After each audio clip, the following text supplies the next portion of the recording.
Tonight on CBC Vancouver News. This weekend, less travel is incredibly important. With new cases of COVID-19 confirmed, the plea from BC's top doctor at the unofficial start to summer. Also, it's just nice to get out and just be able to enjoy the fresh air again. The reminder that comes with the reopening of provincial parks, and there's a lot of fear and a lot of anxiety. Hundreds of teachers laid off as districts lose millions in funding. This is CBC Vancouver News.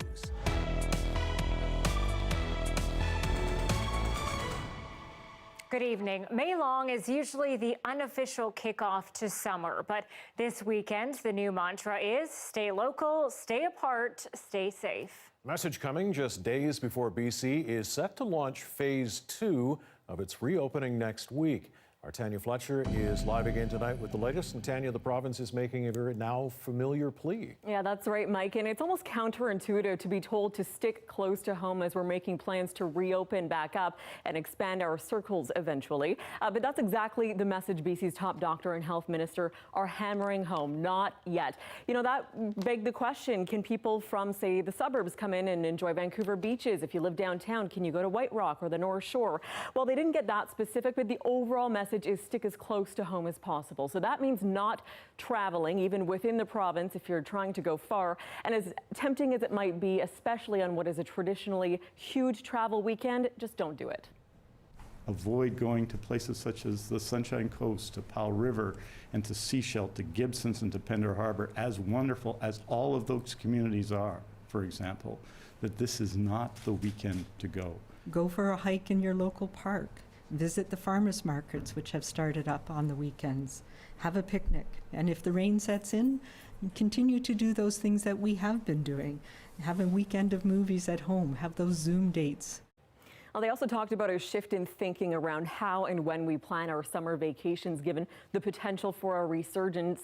Many want to plan months in advance. Anita, I know you're a planner when it comes to vacations, but we need to be narrowing that planning window to only plan weeks ahead, they said, instead of months ahead. Yeah, it's important. It means the effects of what we do now, like what we do this long weekend, won't be seen for some time yet. Yeah, and that's right. Henry points out the coronavirus incubation period is 14 days, so the results of what we do now won't be realized for another 2 weeks. And it's another caveat that the rough timelines around the various phases all hinge on whether we continue our progress in bending the curve. So I want that as a caution for people to know that we will not be moving into the next phase until we are confident that the measures we've taken so far have not resulted in a dramatic increase or dramatic increase in transmission in the community. And so the phases are designed as proposed rollout targets, entirely contingent on what's happening. And that's why it's so critical, they say, to reopen slowly. The province has left the exact timing intentionally blank so that there's room to kind of adjust on the fly if cases begin to spike again. And a reminder that phase 2 officially starts on Tuesday after this long weekend, but don't expect everything to suddenly reopen and restart all at once, as we've heard. Mike, Anita? Thank you, Tanya. And most provincial parks reopen for day use today, ahead of BC's gradual transition to phase 2, which we've said is next week. Health officials are emphasizing the importance of exploring the outdoors safely, hoping residents choose to visit parks close to home. But as Deb Goebel reports, for some, that may be hard to do. Living right beside the gates to Golden Ears Park, Arnie Wood still hasn't taken down the sign in his front yard, even though COVID phase 2 has now begun. I'm not sure that it's too early, but I think that people are not really taking the situation as serious as they should. But with BC starting to reopen the majority of its parks, marinas, and protected areas for the first time in over a month, there's some excitement brewing. We've been waiting for months for it to open, so as soon as we heard it was opening, we came. Just stay away from each other. Don't play with people that much. Not everybody is opening just yet. Provincial campgrounds will stay closed till June 1st. And due to a fear of overcrowding, while many like Cultus Lake, Balcarra, and Pacific Spirit Park are open, others like Bridal Falls, Lynn Canyon, Mount Seymour, and Cypress remain closed for now. But here at Golden Ears, it's all systems go, sort of. Socially distanced picnic tables, washrooms, trails, and boat launches are open. It's nice having people to use the park, but yeah, hopefully they do it safely. Park operator James Hall says they'll be out this weekend to make sure, but knock wood, says Farhad Kazamin, things will go well. We are good at Yeah, following we are the good. rules. It's fantastic. Thank you. And hopefully we'll all just keep doing our best. The long weekend here will really tell the story. What really happens with the nice weather, and we'll see if it's maybe a little bit too early. Cautious with a big dollop of common sense. Deborah Goebel, CBC News, Golden Ears Park. And just to be crystal clear, phase 2 of BC's transition doesn't really begin until next Tuesday after the long weekend. Now, the number of active COVID-19 cases in BC has dropped to 372. That's the fewest in 3 weeks. There were 3 new deaths in the past 24 hours, bringing our province's total to 135. 15 new cases have been confirmed. BC is now nearing 2,400 total confirmed cases. The number of people in hospital dropped to 58, 12 of them in intensive care. That is the lowest since March 20th. Our recovery rate has risen slightly to 79% of all cases. And ICBC says its budget projections are off as customers decrease and cancel their insurance with the COVID slowdown. Accident claims are down by almost half, saving the provincial insurer $158 million. But many customers have reduced or canceled their insurance, causing a $280 million drop in revenue.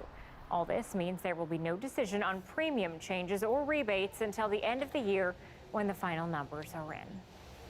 And people waiting to get their pearly whites polished are going to have to wait a bit longer. The BC Dental Association wants patients to know dental offices will not be returning to normal practice next Tuesday, May 19th. Some patients have been reaching out, assuming offices would be open as of next Tuesday as part of the BC Restart Plan. But the association is saying full services will be introduced gradually and only when it's safe to do so. New guidelines are in the works, but it could be weeks until things are in place to provide safe visits for patients and dental health care providers. Dental offices have been offering teledentistry and emergency care since March 23rd. The COVID-19 pandemic has thrown a wrench in one of the biggest moneymakers for BC public schools. The number of international students is expected to drop substantially next year. And as John Hernandez reports tonight, that means layoffs for teachers potentially across the province. Locked up and gated off, there is plenty of uncertainty surrounding the future of BC's public schools, including a big financial hit to some districts come fall. They're planning for a reduction in income due to COVID-19 travel restrictions and ongoing problems with COVID-19. In Coquitlam, an expected budget shortfall of at least $10 million, all because of fewer international students. School districts across the province welcome about 20,000 international students each year, and on average, each of them pays about $15,000 to be here. Now, because of COVID-19 travel restrictions and general anxiety, many of them are canceling their trips. We have students that are interested to come, but nobody is sure what's going to happen with the border or second waves, or, there's so many unknowns. The budget crunch has forced the Coquitlam district to lay off nearly 200 teachers. None of these teachers will have experienced layoff before. It's their first time, and so there's a lot of fear and a lot of anxiety. The Surrey district won't be laying any teachers off, but it will lose about $4 million. Vancouver and Richmond also expect losses, but it's too early to tell if staff will be affected. And families that host students are also taking a hit. And it'll have an impact on our host families that are not going to be having that income come in, and they're maybe on top of that losing their work as well. But a lot could change over the summer when it comes to international travel. On Wednesday, BC's Premier urged teachers and districts not to panic. Challenges about international students are very real, but I think it's premature to talk about the impact of what that might mean here in May when we're talking about the school year in September. The Coquitlam School District says the 200 layoffs are temporary and it hopes to recall most of the teachers by the fall. The province says it's not anticipating any permanent job losses. Tomorrow it will unveil its latest plans to get BC schools back to normal. John Hernandez, CBC News, Vancouver. And we have just received more details about what that news conference at 10 tomorrow morning with the Education Minister is going to look like. We're told there will be an update to ensure more students have access to in-class instruction before the end of the school year. And while we await that information tomorrow, nearly 5,000 students have actually remained in their classrooms this whole time. And as Angela Starrett got a closer look inside. So here's our noodle. We always stay a noodle apart. I actually need a noodle. It's another reminder of the new normal rendered by the pandemic. New signs and cues to stay inside your bubble and keep the virus out. And that is certainly the new reality of all this, because as I just touched this, I'm remembering in my head that I will need to put this in our to be cleaned bin. For every classroom used is an empty one for safe distance and a new way of showing care that teachers were once accustomed to. Ear high fives and the big virtual warm ear hugs and so on. So, you know, it's certainly a different reality, but it's doable. The kids are responding really well to it. Normally there's 3,000 elementary school students in the West Vancouver School District. Now 33 kids are registered, with 1 or 2 new ones arriving here each day. The majority of them found it very challenging. There was a bunch of tears and just getting used to the obvious routines of washing hands, not bursting each other's bubbles, and maintaining that social distance even with their teacher, which is so challenging. Even when you're handing out something, you know, it's a bit of a challenge, or leaning over to try to help them with printing. And for teachers, it's also an adjustment. Babel is normally an English language learning teacher. Now she's educating kindergartners. Julie de la Plante was once a French teacher. Now she's helping grade 3s with remote online learning with their homeschool teachers. It's really hard to imagine having all 30 of them in a room again, unless we have a vaccine, of course. And it's hard to imagine what September is going to look like. But bit by bit, restrictions are being lifted. The West Vancouver Health Authority allowed the school to open its play structure to students this week, and teachers continue to find ways to adapt. This certainly is not a time to become complacent or relaxed. We have to follow the directives of our public health officers. And above all, we have to ensure that our children are safe and well cared for during this challenging time. While drafting plans to ease restrictions, BC Premier John Horgan says BC is preparing for a full resumption of school by September. Angela Starrett, CBC News, West Vancouver. It's a program that aims to connect young Indigenous students at Simon Fraser University with elder support. But since the pandemic, the program has fallen silent. The problem is, with many students forced away from their communities, the need for help is even larger. As Gordon Leverin of our Urban Nations unit reports, technology is bridging that divide. It's usually a room that's bursting with life, but these days it's gone silent. The Elders Lounge, a stark reminder of the new normal during the COVID-19 pandemic, and a real challenge for those supporting Indigenous students at SFU. We've had to move our services like everybody else off campus. So over the last 6 weeks, the ISC team has worked together to develop programming and supports for Indigenous learners remotely. And the latest and newest part of that programming is with our Elders program. I'm not technically inclined with computer technology, and I was really happy to connect with all of them. In normal times, elders were getting over 4,000 visits from Indigenous students in a single school year. I do want to ensure that they feel connected. I want to make sure that we're checking in and supporting their mental health. I'm not able to even go home to visit my family right now because of what's going on. And then two, like all of these activities have kind of had to have a halt.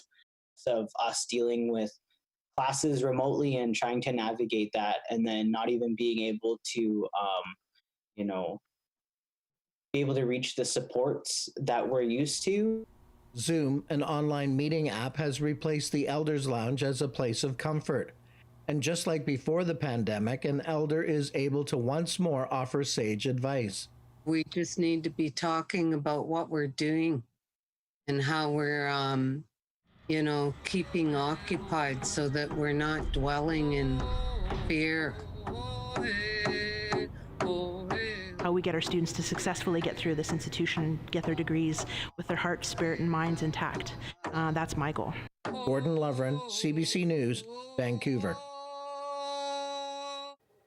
Well, the Vancouver police chief is slamming the city's decision to cut the force's budget by $3.5 million. As Tina Lovegreen explains, the chief says what makes it worse is that the decision was made behind closed doors. Vancouver's mayor says the city is in deep financial trouble due to COVID-19. We know from our financial reports that the city is set to lose between $110 and $189 million this year because of loss of revenue. But by law, the city has to balance its budget. It's already laid off staff, and last night, City Council approved a motion to cut the police budget by 1% for the rest of the year and freeze police salaries for 2020. In tough times, you have tough discussions, and this is one of those tough discussions.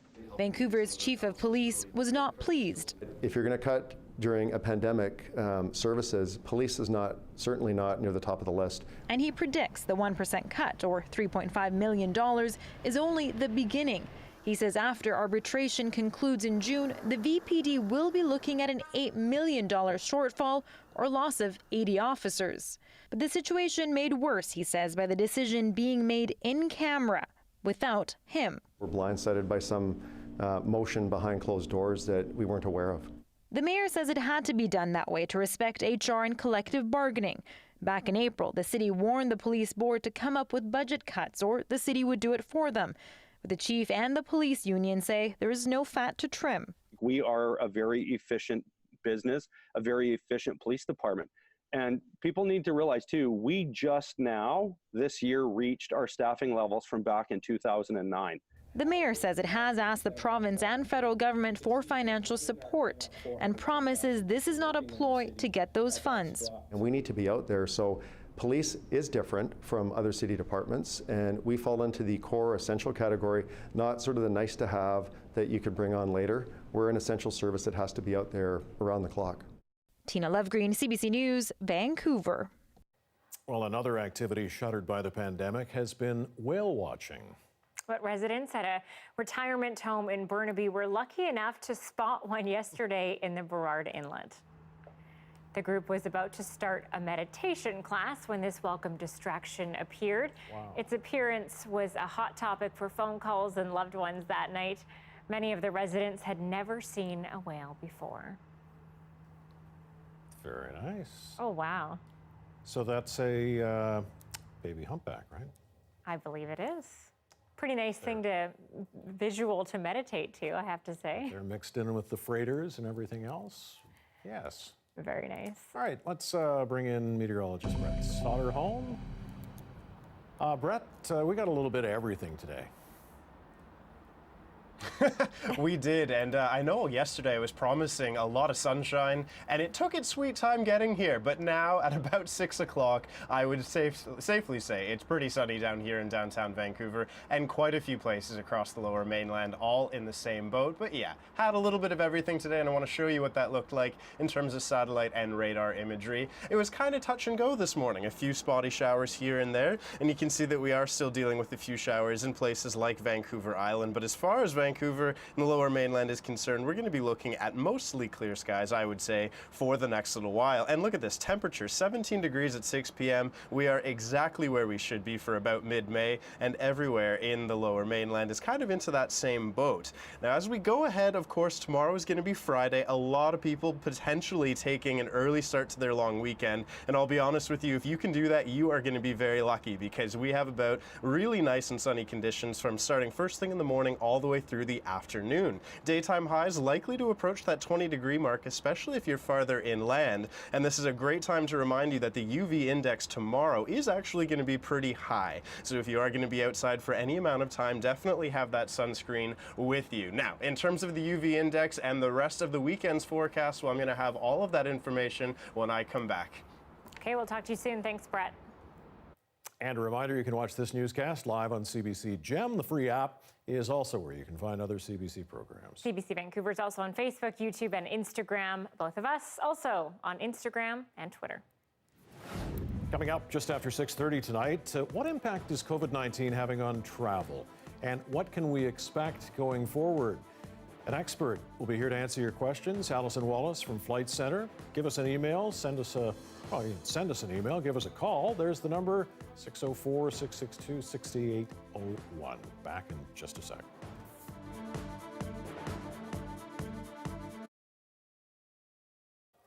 Thank you, as always, for watching online during our ad-free live stream on Facebook and YouTube. Well, it's spring, but there are plenty of young people already wondering about when they can get back on the ice. Yeah, minor league hockey has been on hold for a while, and it's going to be for the foreseeable future.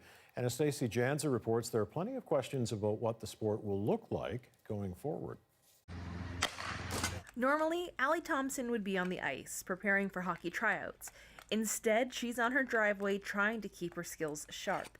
She's played hockey since she was 4, and this was going to be her last year before moving into a girls' league. Next year, I just want to look forward to playing more games with the boys and just like appreciating the time that I got with them. She knows it'll be different when hockey starts up again. Thompson doesn't know what changes are coming, but has a suggestion.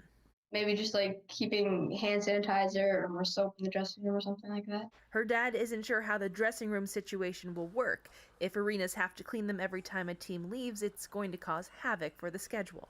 Usually when we play, there's a team coming in right after we start. So one team's leaving, one team's coming in, and it's just a constant turnover. That's not going to be able to happen, unfortunately, anymore. The best medical evidence to date indicates that COVID-19 can be spread through droplets, like when someone coughs.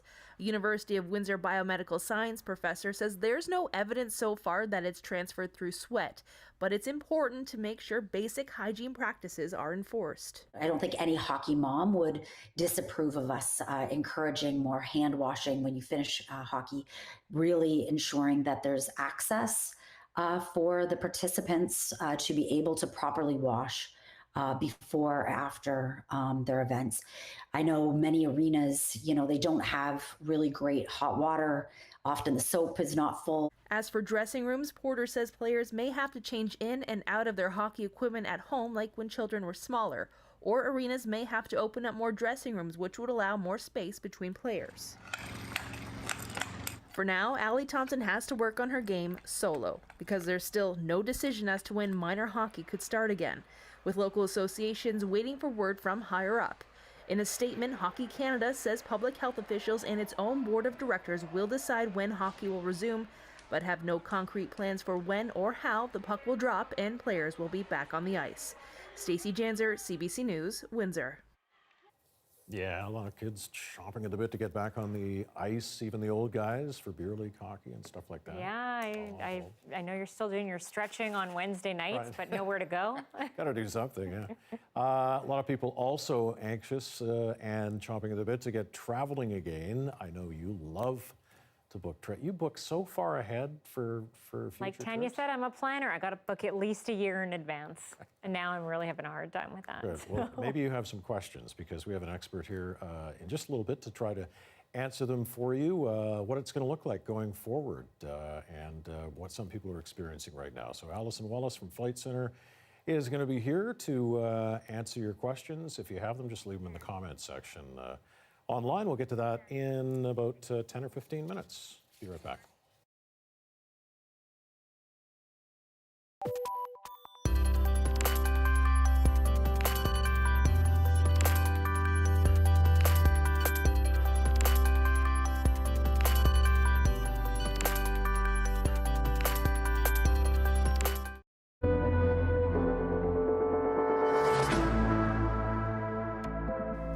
Well, Well, you can get a haircut in Alberta now with some extra precautions on the side. Our neighboring province has begun its reopening, but as Carolyn Dunn reports, customers and business owners are being cautious. Before Jen Oborowski can get her highlights, her masked hairstylist must take her temperature. I'm really happy to have some normalcy. And of course, I mean, the roots need to be touched up. Some normalcy, but not totally normal. Farmers markets are coming back, but with caution, and sidewalk chalk reminders to social distance. In restaurants, customers will be sitting further apart. Baristas and servers look like healthcare workers, while actual healthcare workers like dentists are employing full infection control. So this is what a doctor would look like before. Nowadays, when you see him for a procedure like a filling, we have a full hazmat type suit that's a full body cover. Business owners are taking a lot of extra steps to open their doors for phase 1. But not everyone is getting the chance, like some in Calgary and Brooks, Alberta, where infection rates are highest and there continues to be community spread. We have to reschedule you. So Rico El Sagir had to tell 2 weeks worth of booked clients his Calgary barbershop is not allowed to reopen. A lot of them are not happy, with the decision because it's only Calgary. So people can go to many small towns around us. Health authorities are asking people from Calgary and Brooks to avoid that temptation, risking further COVID spread. This Calgary Garden Centre could open its doors today, but it's sticking with online ordering and curbside pickup instead. Just to be like leaders in the community and say, we're okay and we can do it this way. And that's just fine for most of his customers. So you're not comfortable with going into a store yet? Nope. And I love shopping, so that says a lot. In the end, reopening will happen only when customers feel safe. Carolyn Dunn, CBC News, Calgary.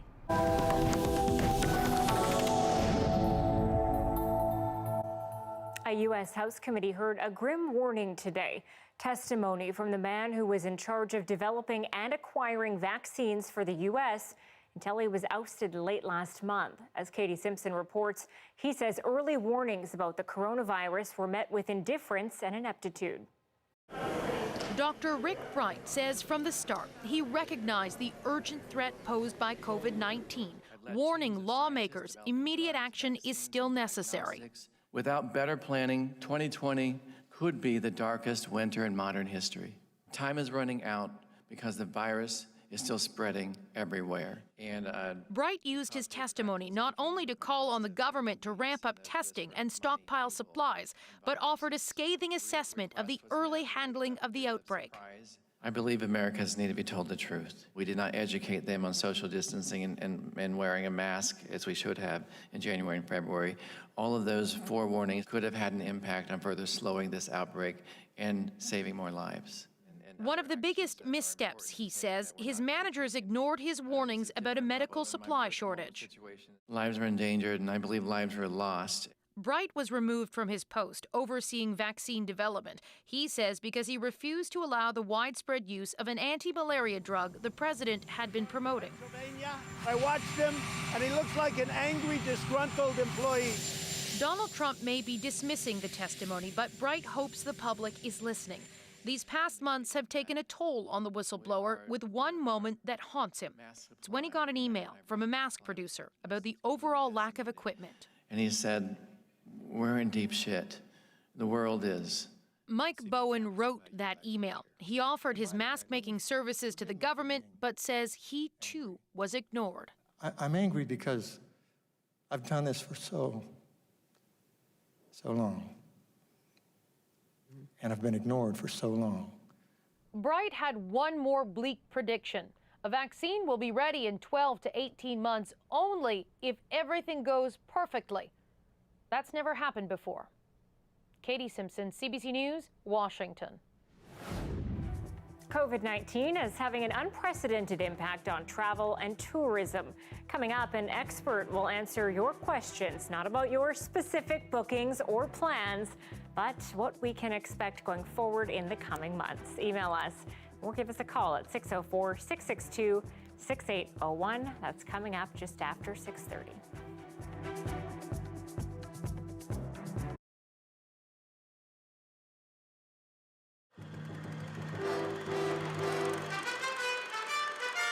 And finally, the Vancouver Canucks hockey team is just a win away from getting into the Stanley Cup Finals. All they have to do is beat the Blackhawks in Chicago tomorrow night. The Canucks have been NHL doormats for years, but now that they're winning, their fans have become wildly, deliriously happy. Jerry Thompson reports. Center ice blue, center ice red, Jim. Get them while you can. It's hard to pinpoint exactly why the Canucks suddenly started to win, but the hometown crowds love it, and their team can do no wrong. The now famous towel incident, for example. Last week, Coach Roger Nielsen waved a towel in mock surrender to what he thought was a bad call by the referee. The referee was not amused, and the NHL hit the Canucks with fines and penalties that could reach $10,000. All that did was add to the frenzy. If the team had to pay $10,000 for a towel, then the fans in Vancouver were more than willing to pay $5 to join the fun. The Vancouver Canucks went home today, down 2 games in the Stanley Cup playoffs, but big winners with their sometimes fickle fans.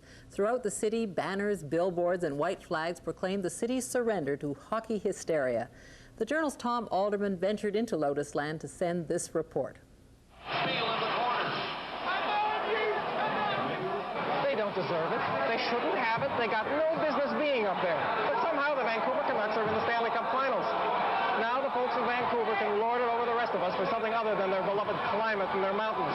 They got a team that can win playoff games. So that gives the citizens something to do that they've never done before. They can gather at their local pubs and, as they did last night, watch their heroes perform in the Stanley Cup Finals, and then indulge in the usual BC braggadocio. We got the better climate, we got a better teams. We should deserve it.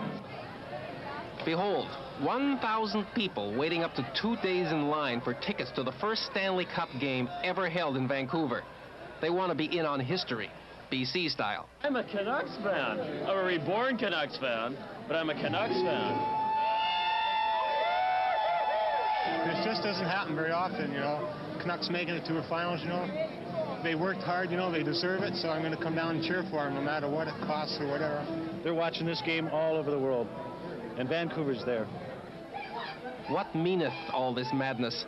To find out, I looked up college professor Martin Robin, an expert on the Vancouver psyche. Vancouver is ailing now. The body is ailing at Vancouver. The economy is in a mess. People are looking for some kind of big escape, and they're finding it in their hockey team. And people are talking about that's the spirit, the BC spirit. The BC spirit is alive because the BC body is in trouble now. And the Canucks exemplify the BC spirit. And here they are, guardians of that spirit, back triumphant from 2 straight losses in New York to a hero's welcome at Vancouver Airport. It doesn't look good for them tomorrow night, but Vancouver fans don't insist that its heroes be regular winners, just that they give them a taste of impossible dreams.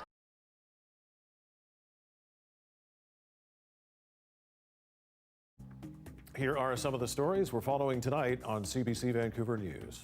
Whether in your car, on a boat, or even by foot, there are many activities and places that we can go safely and safely enjoy close to home. As she announced 15 new COVID-19 cases and 3 more deaths today, BC's top doctor is pleading with us to stay close to home this long weekend. Dr. Bonnie Henry says our behavior over the next few days could have an impact on BC's plan to ease COVID-19 restrictions going forward. So the long weekend here will really tell the story. What really happens with the nice weather, and we'll see if it's maybe a little bit too early. Maybe not, but time will tell. Provincial parks are opening in time for the long weekend, but the BC government is reminding you it's not an open invitation to plan a road trip. Access to beaches, trails, most picnic areas, washroom facilities, and boat launches is It's once again permitted, but it will all keep in mind physical distancing guidelines. None of these teachers will have experienced layoff before. It's their first time, and so there's a lot of fear and a lot of anxiety that comes about as a result of something like that. Nearly 200 teachers have been laid off in Coquitlam, and more cuts could be coming to other districts. Many are losing millions in operating revenue because of a decline in international students during the COVID-19 pandemic. Well, any other year, lots of Canadians would be racing to get out of their cities right now ahead of that long weekend. But as Ellen Morrow reports, the pandemic has sparked fear in the communities we often travel to.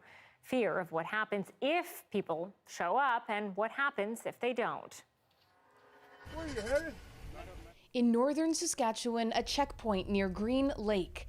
Where are you coming from? Many visitors own summer homes here, but there are fears that travel between communities could worsen the pandemic. Some locals in Muskoka, part of Ontario's cottage country, fear the same.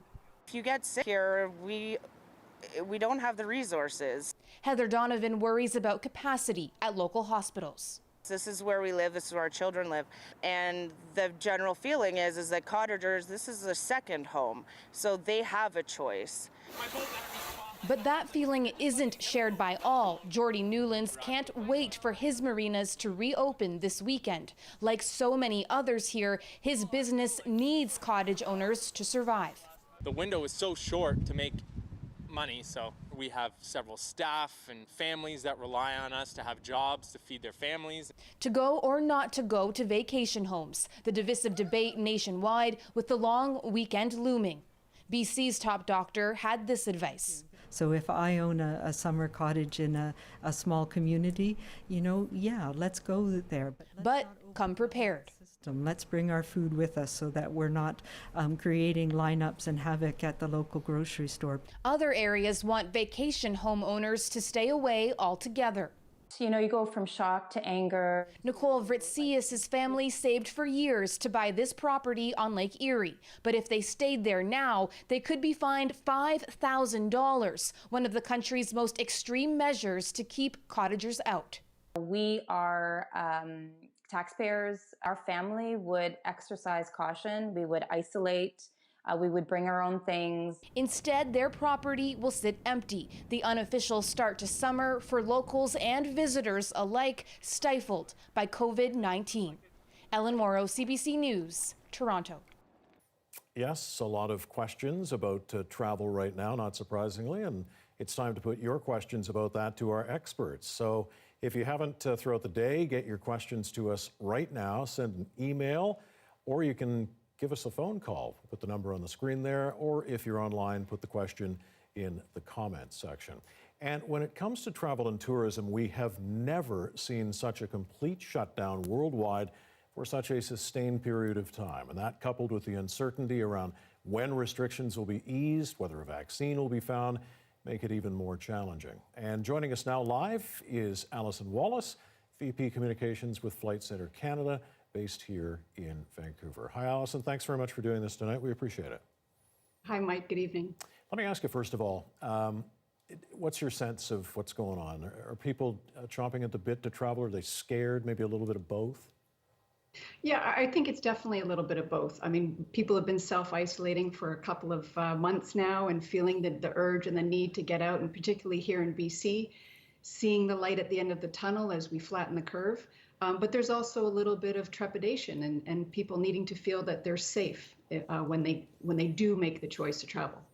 All right, let's get to our questions, and there are quite a few of them tonight. A lot of people asking about refunds and credits, vouchers, that kind of thing. Here's one on Twitter. How do those who had to cancel their non-essential travels get refunded instead of vouchers? Jennifer on Twitter says, I could really use refunds and not credit that expires in a year for my canceled flights. What advice, what can you tell people about that?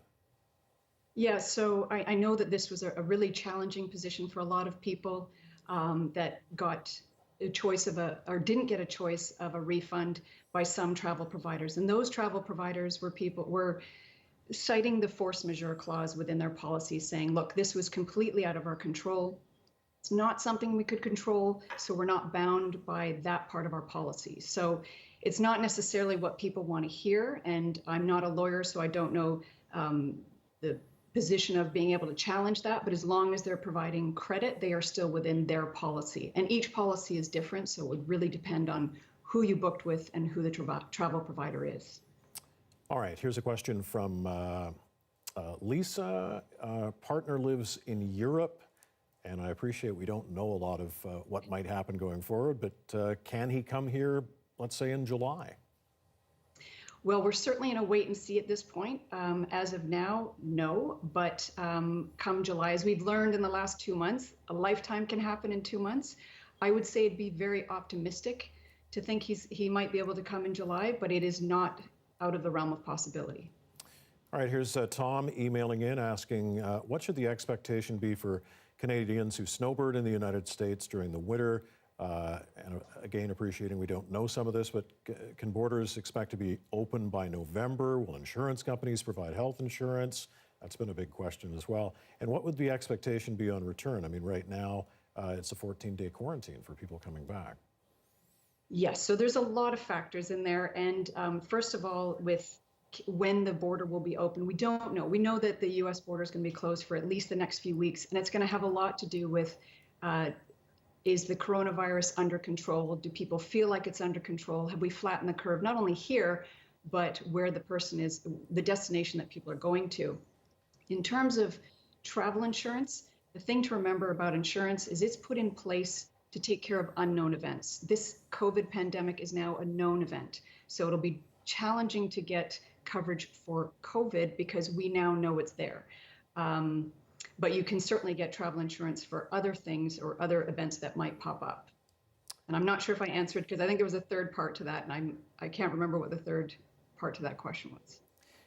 No, dealing with the quarantining, coming back on return. I think we know what the situation is now. It's 14 days. What that looks like going forward, we'll have to see. Let's get to Kay Kavanaugh on YouTube, asking about masks on flights. Who's responsible for paying the cost of those, and what about luggage going forward now that there might be fewer people in seats? Again, appreciating we may not know exactly what the plan is going forward. Yeah, it looks like masks are probably going to be mandatory. And if that's the case, we don't know yet if they'll be provided by the airline, but I suspect they would be. There may be a cost attached, but that's still to be determined. In terms of luggage, whether there's wipe down procedures, the airlines right now are putting forth all sorts of cleaning protocols, and that is going to be the big thing. They want consumer confidence to be at a place where people are going to feel safe coming on board, and they're going to be very vigilant about their cleaning protocols. All right, very good. Here's one from Joanne emailing to ask, we have a trip to Iceland in August that they booked a year ago. Will we be able to go, do you think? Will we have to isolate for 14 days when we get back? I would say you definitely will probably have to isolate when you get back. I think that the quarantining upon return is probably going to stay in place for a while. Dr. Henry has referenced that, and it seems to make sense until there's a vaccine, or at least until they feel again that the virus is under control. Will they be able to go in August? Again, a lot can happen between now and August. So optimistically, I hope they can, because Iceland is a fantastic destination, but it's still just too early to say. All right. Wayne is emailing in saying, I don't see international travel happening for a long time, partly because of no coverage from travel insurance or the sky-high cost for a COVID rider, especially for seniors. I imagine your customer service folks are getting quite a few questions about that, particularly about insurance. Yes, we are dealing a lot with insurance and cancellations and changes. So it's been a very, very busy time for us, but there is a lot of optimism in the industry that we will start to see, about 20% travel of international travel kind of in the September time zone, and that's going to gradually increase. What's really going to happen that everybody agrees is it's going to be very slow and very gradual, and it will have a lot to do with those factors we mentioned before. the consumer confidence, the travel demand, because they may lift all of the restrictions, but if people aren't feeling safe to travel and the demand's not there, that will have an effect on when and where people are going. Allison, thanks very much for doing this. We appreciate your time tonight. My pleasure. Thank you, Mike. Allison Wallace, VP of Communications for Flight Centre. Well, 7 million people have applied for the Canada Emergency Response Benefit, but some don't qualify. How the government plans to claw back that money coming up. And 6:45, live look at downtown across the North Shore tonight. Some fair weather cumulus bubbling up over there. And we got a little bit of everything today on the South Coast. And the long weekend is almost here. Brett is here next with what we can expect.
Time now for a weather check with meteorologist Brett Soderholm. And Brett, I thought at first I was going to need my umbrella all weekend. I know not Friday, but the rest of it. It seems like it's maybe changing a little bit.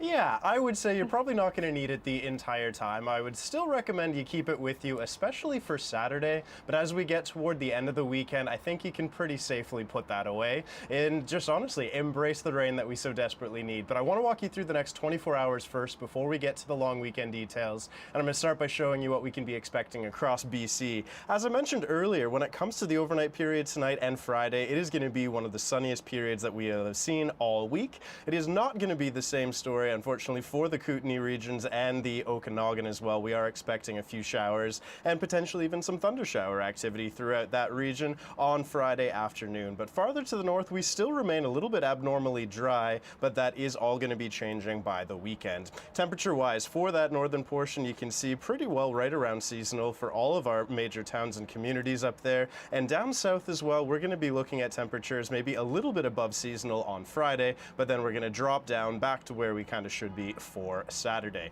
But in terms of the details that I think many of us are looking for here, trying to figure out how the long weekend is going to be playing out. I really wish I could say with confidence that it was going to be similar to what we experienced last weekend with a lot of sunshine, but the reality is we have a storm system that's going to be making its way across the Pacific, bringing with it a pretty decent amount of rain, especially to Vancouver Island, our north and central coast, Haida Gwaii, and even here in Vancouver. That's going to be largely the story throughout Saturday, and that's going to be carrying on and turning into showers by the time we get to Sunday. I put a few icons on there showing that we could potentially see some thunderstorm activity. Not a guarantee right now. It's a little bit early on to say, but it is at least unstable enough for this to be a possibility. And by the time we get late into Sunday and into Monday, I'm pretty confident right now Victoria Day is going to be a lot more dry than how Saturday will be starting out. And in terms of the amounts right now, it's still not a guarantee, a little bit up in the air here, but I would comfortably say that across the lower mainland, we're looking at about 15, potentially 25 millimeters, though the sea to sky region could be getting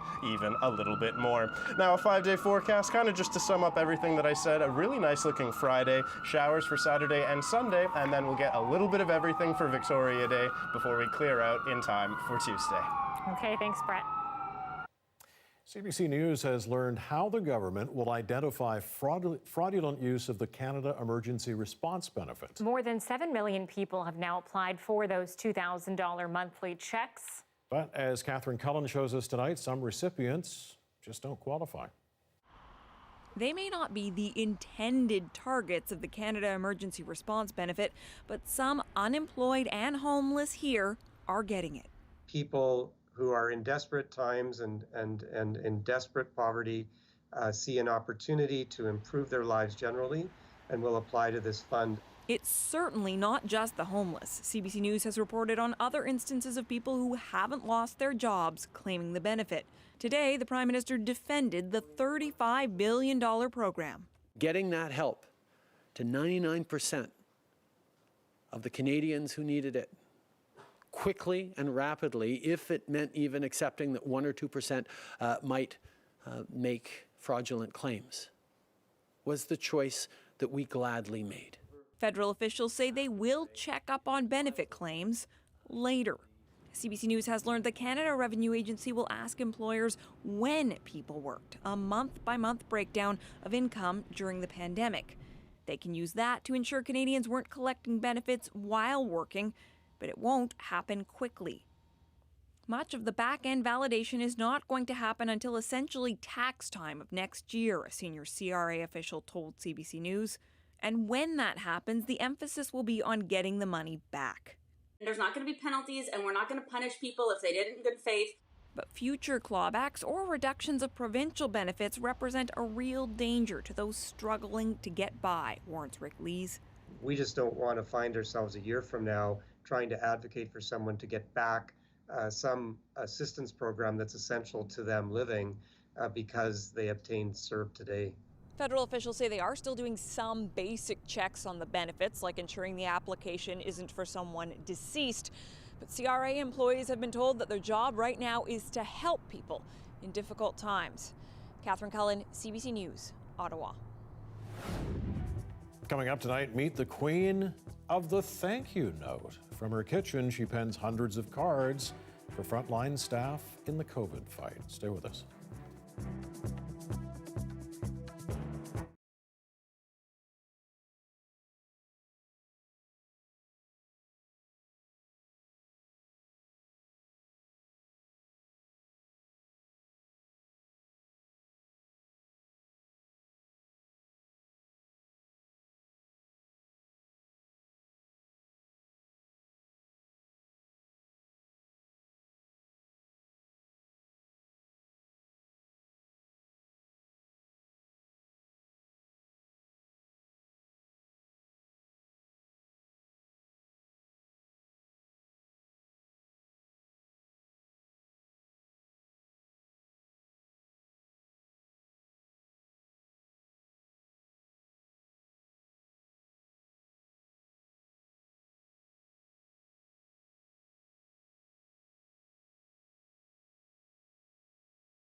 Well, if there's one thing we've learned through this COVID-19 pandemic, it's the importance of frontline workers. A woman in Nova Scotia Village has written almost 200 notes to thank some of them. As Colleen Jones reports, each one is a labor of love. In Chester, the beauty of the village is so much more than the seascape. It's the people. And for proof of that, you needn't look any further than Jane Wilkins. From her kitchen window, the birds come to visit, and the flowers, well, they're busting out. Jane is set up at the kitchen counter, putting the finishing touches to 180 handwritten thank you letters. A wee note to tell you how much we appreciate what you are doing. Stay safe and strong, and may God bless you. Thank you. The letters are for the staff who work here at Shoreham Village, the senior complex that years ago was fundraised and built by the villagers. During COVID, the board of directors wanted to do something special every Friday for all the workers. Love letters to the staff at Shoreham. The love letter idea came to Jane in the middle of the night. She wanted to repurpose cards she received for both her 90th birthday and sympathy cards when her husband passed away. Nice flowers and things, pictures on them, and then we started making them into cards. She had some help to make the cards from Leslie Tanton and Linda Townsend. Well, now we got them all done anyway. Yeah. All of this took so much more time than just hitting send on a mass email. Not emails. Why is it important, the handwritten part, do you think? Well, it's just personal. We can't get in there to talk to them or to help them, and so this is just a very kind way. And they've done such a great job at keeping everybody healthy here. Nikki Rodenizer works at Shoreham. The staff are truly going to appreciate this kind gesture. The cards will spend 48 hours in quarantine before the Shoreham heroes open them on Friday. In these times, kindness matters more than ever, something this soon-to-turn 92-year-old has always understood. Colleen Jones, CBC News, Chester. Love that. Gotta quarantine those cards for 48 hours. Yeah, of course. Yeah, the handwriting is great too. It's a lost art, really. I think they don't teach it in schools anymore either. Yeah. And nice to see an actual card. The tactility of the card, so important. Not a e-card or a text message. No. Yeah, And she's recycling. and she's recycling. Good. All right, Dan's here at 11, right after the National. Good night.